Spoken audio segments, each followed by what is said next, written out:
On this week's episode, Rich, where it counts.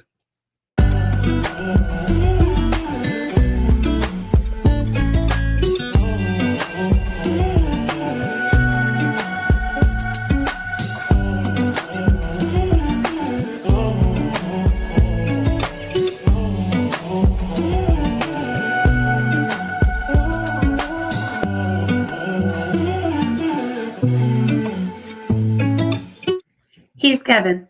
she's Robyn, And we're the Schwobs. So, rich where it counts. Mm-hmm. Money, money, money, money. You know, something that really has hit me over the past few years is that, when you say rich, you automatically think dollar signs. You automatically think bank account. You automatically think financial.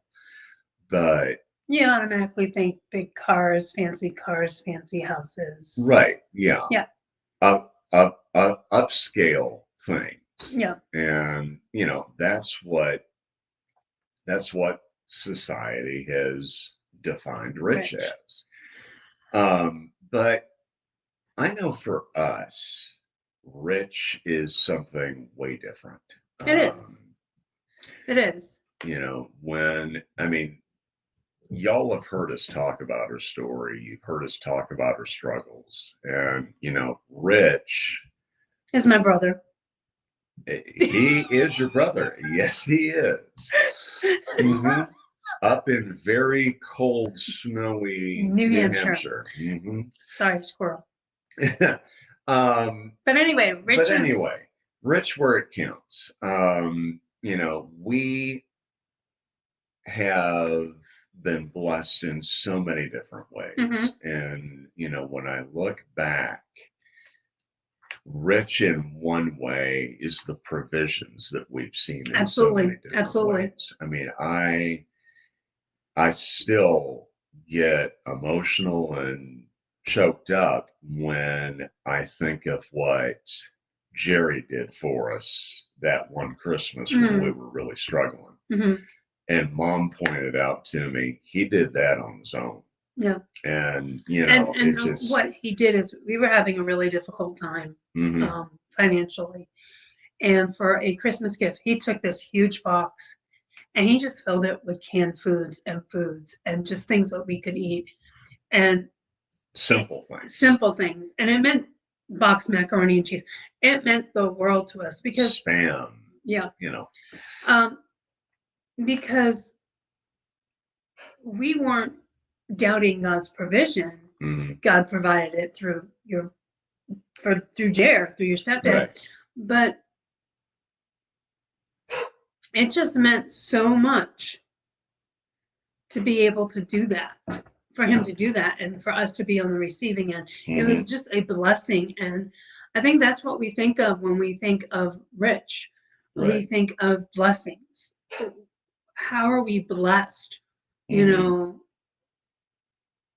Where is the rich fulfillment? Yeah. And I know a few people who have money and are very happy because of how they view their richness. Right. It's not viewed with money. I also know people who are miserable because their whole thought process is more. A couple that I think of right off the bat is a guy that you used to work for. And they are well off, but he never bragged. Well, not like that. They give it immensely. I remember one anniversary, they let us use their guest house. And I mean, and he gave generously. Absolutely. And those are things that money just can't buy. No. You can't buy generosity. You can't buy, as the movie title from decades ago was Can't Buy Me Love. Can't Buy Me Love. Yeah, exactly. You know, it just, and when you've been through the things that we've been through, the ups and the downs, and I mean, I just, you know, I prayed through these titles, and I'm like thinking through what we've gone through, and man, you and I have really got it good. We do. You know, we can go back throughout our 24 years of marriage now, and we can pinpoint where we've seen God. Yeah. Oh, yeah. And, you know, we were walking downtown this past weekend for Market Day. We were talking to another couple. And, I mean, even the richness of us walking downtown and just the encounters we had. It was really neat. We had 2 encounters. We did. Fact. We did. We had one couple that was putting together something for the 5th anniversary of the Noonan tornado. And so they said, if you have some stories, we'd love to hear about it. We have stories. And Robyn and I just stood there and we're like, do we have a story? And of course, one of the people who she knows part of our story because she's worked in a capacity of where we've been before. And she was involved with a organization when the tornado happened. Yeah. And you know, we've been through a tornado. We've been through many health scares, both with you. We've even had one with me. We did have one with you. Early on in our marriage, in fact. We've had a couple. Because that's not the one I was thinking about. I was thinking about the one where Belinda took me to the hospital. Because of pains in my chest and shoulders and everything. But through them all, God has provided. He has, you know, walked us through so many different things. And, you know, that comes to our latest anniversary. So we were, you came up with a great idea to go bowling. Yeah, brilliant idea. Guys, I love to bowl. I used to be in a bowling league years ago before I broke my hip. And so, you know, of course I jumped at it and said, hey, let's do it. And you took a picture of me. And I took a video of him bowling. And that was during that was the second game. That was the second game, the one you won. Yeah. I won the first game. You won the second game. Yeah. And we had just started the third. And I rolled the ball, and all of a sudden I couldn't move. I said, we got a little problem. And he was walking bent over like he was going to touch his toes. And he couldn't move only inches. Yeah, I mean, barely. And he wanted to go out to dinner. Well, we had plans, and I'm like, but we didn't have reservations. No. We did have plans. And here's, you know, here's when you have to stop. And you have to consider what's more important. Yeah. Celebrating your anniversary or making sure your husband's okay. So we went to urgent care. They really couldn't do much because there's not a doctor. So we went over to the emergency room. It ended up being a very muscle thing type of thing. But here's the thing. When we said it was our anniversary, because he was frustrated. He was ready to shoot someone out of just frustration of the situation. At the circumstance. He wanted to celebrate our anniversary and not in a hospital. But the first question everyone asked when we said it was our anniversary was, "Oh, so what number is this? How long have you guys been together?" And when we said 24 years, people would look at us. Wow. Like flabbergasted. That's an accomplishment. Wow, 24 years? I'm like, yep. Yeah. I'm like, yep. Yeah. And the thing that you and I were talking about earlier in the day is that you don't hear 20 anymore. Very, very rarely. Very rarely. 20. You're lucky if you see 5. Well, here's the thing. Rich where it counts is about where we are putting our riches. Yes. Are we putting our riches in our house, in our car, in the money? In our job. Or are we putting the riches in our relationships? Yeah. We've told you guys over and over and over again that we had 10 years where I wanted to go like this and go like this. That would have been her richness. Yes. Here's the thing. God is the reason we got through those 10 years. 100%. Forgiving each other is the reason we're where we are now. That in itself is its own richness, its own strength. And there was one part where, we are actually not in a room at the hospital. No. They have us in the corridor, and I'm talking to the police officers and having a whole lot of fun asking questions and a whole lot of things. You did. He's over here going, it's a writer in me. I have opportunities to learn, grow, and find things out. I'm taking them. Yeah. And she's like, well, we're going to give him a cortisone shot. We're in the hallway, people. The cortisone shot has to go in his hip, buttocks area. And the staff was fantastic. They really were. And so she's like, let's go into the bathroom. And he's in a wheelchair, so we reel him in. And I'm telling you guys this so you can see something.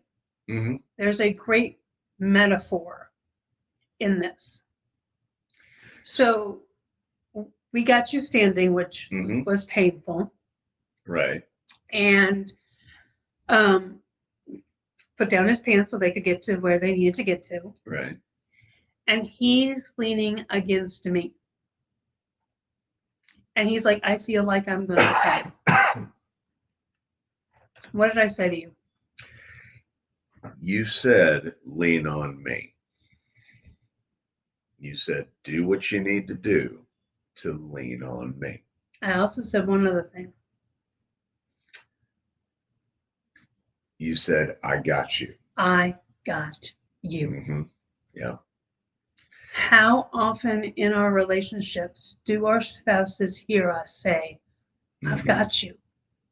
When we're dealing with terrible things, when a spouse is dealing with the death of a loved one, do you go up and grab them and say, I got you?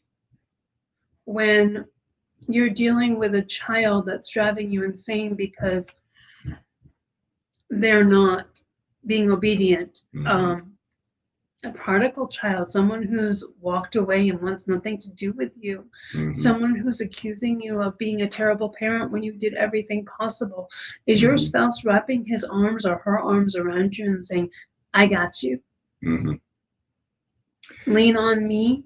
That's rich.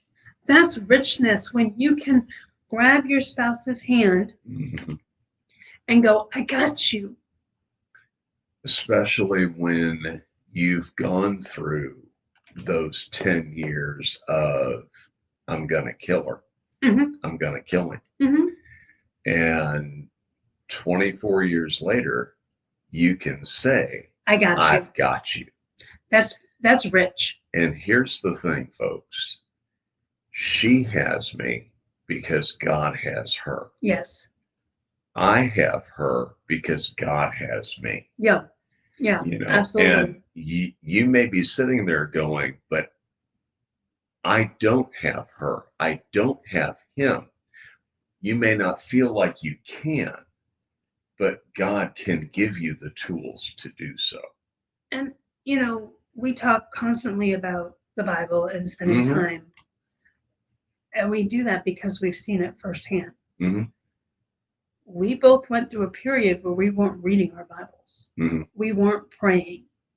We were going through a lot of emotions. We were. We'd go to church on Sunday. We'd do Bible study on Tuesdays. And that was it. Going through the motions. Yeah. That was it. And the rest of the time we're yelling, hollering, screaming and at God and each other. We've joked because our 19-year-old who still lives at home with us, he'll see us kiss and he'll give us the hardest time in the world. It's like, really? Really? I'm like, would you rather have us doing this or yelling at each other? He goes, yelling at each other. I'm like, no, you don't. Don't even go there because that's not true. Well, and the neat thing for us was when you said to me that he said something to you in the car about, I see that you love Dad. I see that you love each other. And that was full circle for us. It because was. He saw those days where we were ready to kill each other. He listened to us hollering at each other.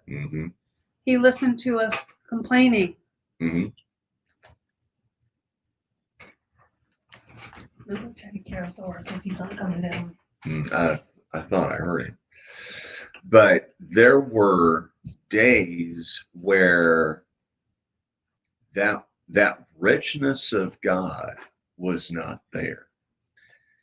But when the richness of God, the goodness of God can come into your marriage, then all of those other things come into play. And it is something that you will treasure for a lifetime. It is something that you will be able to testify to others for a lifetime. We were able to do that at the hospital. We were able to do that over the weekend. We were able to do it twice, in fact. We were talking about the tornado, and then probably about 30 minutes later, because we're recording this, we'll have him take out where I went out. Where you left. Left. So you'll have to go back and so we'll start back up at 18. Okay. But when you are able to experience being restored, I came across Psalm 23:3 this morning, and the third verse says, He restores my soul. That's richness. That is the richness of God. It is restoring. When you our souls are restored, so much more is restored within us. And I think that is something that is hard for people to grasp. The richness of God's love, the richness of each other's love, the richness of being there to back each other up. And yeah, you're still going to have issues. Okay, so I'm going to tattle on myself and you at the same time. Okay. Because I'm good at that. So Saturday, we had market day. You had a men's group. You told me it was going to be an hour. And so I'm like, okay, I think I know where it is. So I text him, where are you? And I went for a walk down to the park because we're close to the park and back. I had parked near the railroad tracks and gone for the walk. You're like, I'm here. I'm like, okay. So I parked somewhere else. I'm like, nope. And okay, there's the address. So I reparked near at the building. I saw you pass by. And now we're going on 10:45. and he's still not done.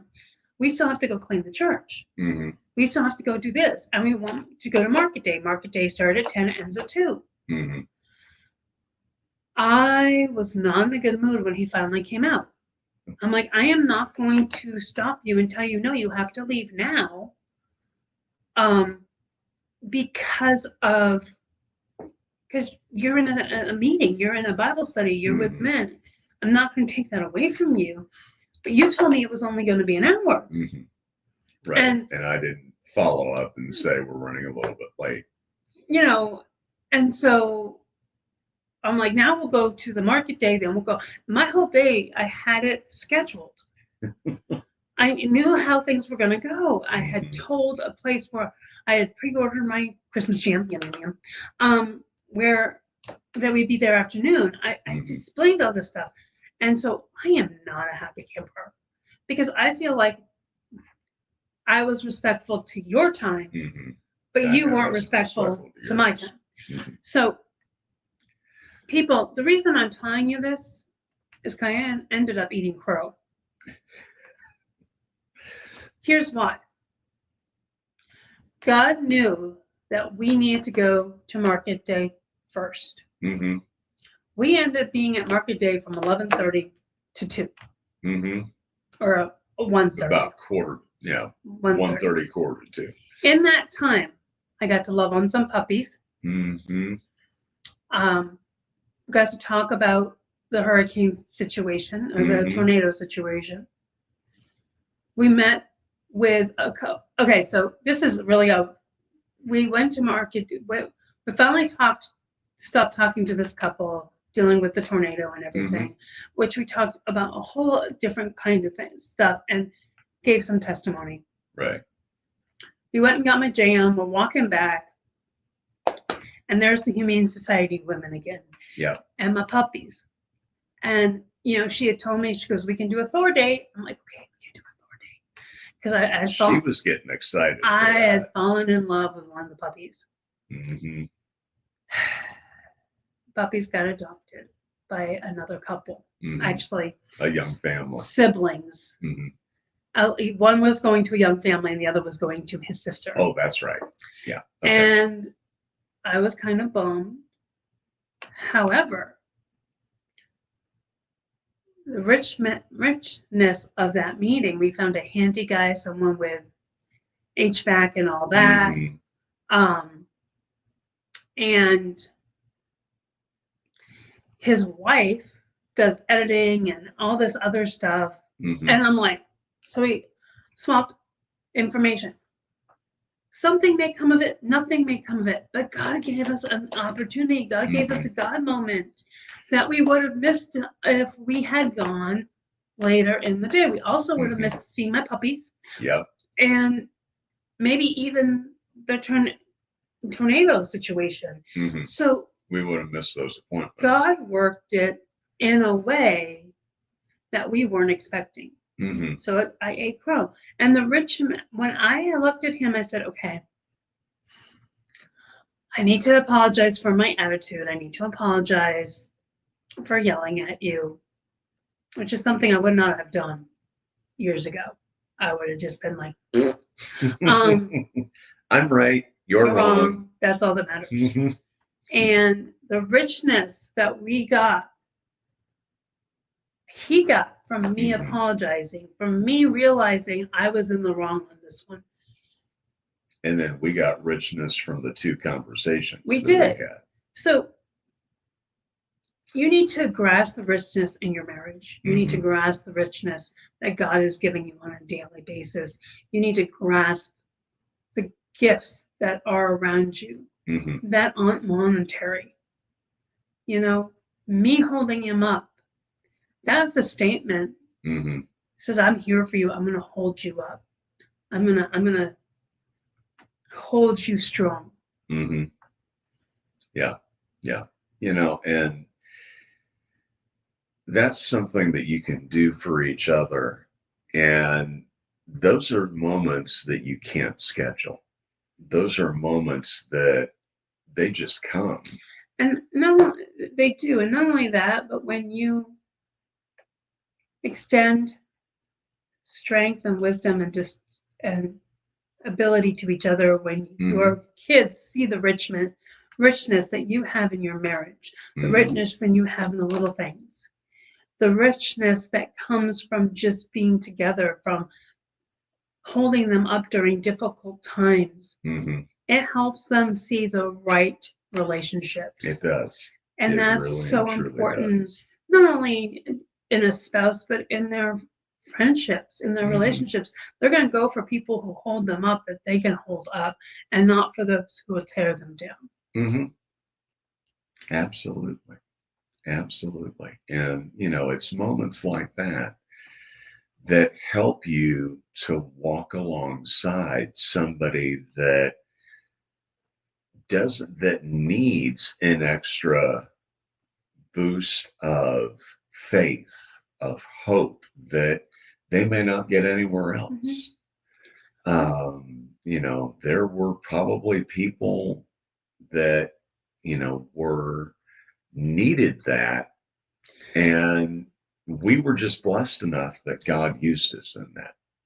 When you're doing things out in the open and the people see the richness that you have, they want it. And they want to know how. And that's a great opportunity to share your story. Guys, where has richness counted in your lives? What is something that has happened where you see the richness of God, the richness God has given in your spouse, in a friendship, in a loved one? We'd love to hear from it. Put it in the comments. We would love to hear that. We would love to celebrate with you. We would love to pray for you.